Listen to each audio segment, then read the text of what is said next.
तो कोटा की लाइफ में मज़ा नहीं आया, तो फिर मैं जयपुर शिफ्ट हो गया था। तो उस टाइम तक मुझे पता नहीं था कि मकर संक्रांति इतना बड़ा फेस्टिवल है। वो मैंने जाना जयपुर जाकर के ही। शायद इतना सुंदर आसमान मैंने कहीं नहीं देखा है जितना मकर संक्रांति के टाइम पे जयपुर लगता है।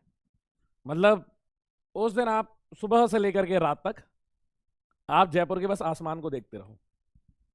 हाँ, इतना सुंदर लगता है। बस आप लोगों से एक रिक्वेस्ट होगी, एक रिक्वेस्ट होगी। अब तो बाकी शहरों में भी इतने बड़े स्तर पे नहीं मनाते, जयपुर में बहुत बड़ा है। आप सभी से रिक्वेस्ट है बेटा, आप जब भी बाहर निकलो अभी कुछ दिनों तक, ध्यान से सुनो, अभी कुछ दिनों तक आप स्कूटी पे जाओ, साइकिल पे जाओ, जस्ट बी केयरफुल बेटा, क्योंकि ये फेस्टिवल ऑफ काइट्स है। तो पहले तो बड़े अच्छे से मांझे आते थे, मांझे जो रस्सी रहती ना पतंग उड़ाते, तो पहले तो बेटा बहुत अच्छे मांझे आते थे, मतलब कच्चा मांझा आता था कि अगर उसमें कोई फंस गया है तो वो मांझा टूट जाता था। पर क्योंकि फिर हम लोगों ने पतंग पहले सिर्फ उड़ाते थे, अब फिर धीरे धीरे हम पतंग लड़ाने भी लगे, तो पतंग लड़ाना मतलब एक ईगो वाली बात आ गई।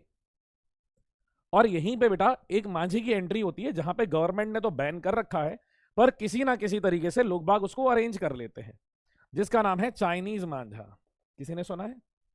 चाइनीज इसलिए वो जाता है बेटा क्योंकि वो जो मांझा रहता है ना, उसके आजू बाजू क्या कर देते हैं, ग्लास की एक परत लगा देते हैं। किसी ने सुना है इसके बारे में? तो बेटा ये जो मांझा होता है, अब इसके ऊपर हो जाता है कांच के छोटे छोटे क्रिस्टल आ जाते हैं। हाँ, चाइनीज डोरी, चाइनीज मांझा, ऐसा हो जाता है।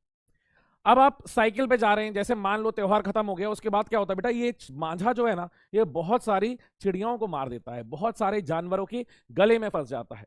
और जानवरों तक तो वो भी टॉलरेट नहीं है बेटा। कुछ समय बाद क्या होता है, आप रास्ते में कहीं जा रहे हो, इससे कई सारे लोग, बच्चे, उनकी डेथ तक हो जाती है बेटा, बहुत सीवियर इंजरी हो जाती है।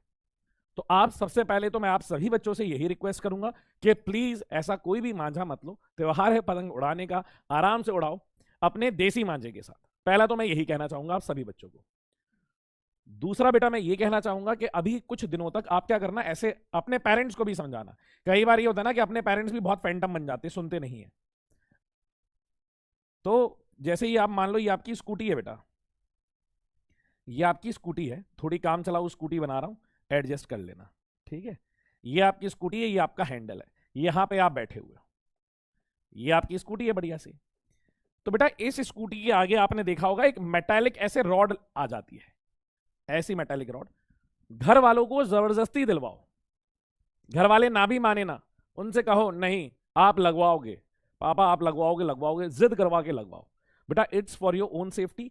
एक ऐसा भी रहता है और एक ऐसा भी रहता है जो आगे से पीछे लगे रहता है। आप ये मत समझो कि यार मैं ये लगा के जाऊंगा उससे जोकर लगूंगा, नहीं बेटा, आपकी सेफ्टी सबसे पहले आती है, आपकी सेफ्टी सबसे पहले आती है। बाइक हो गया, स्कूटी हो गया, सब में ये लगता है। तो प्लीज बच्चों ये जरूर लगवाइएगा फॉर योर सेफ्टी कुछ दिनों तक, ठीक है।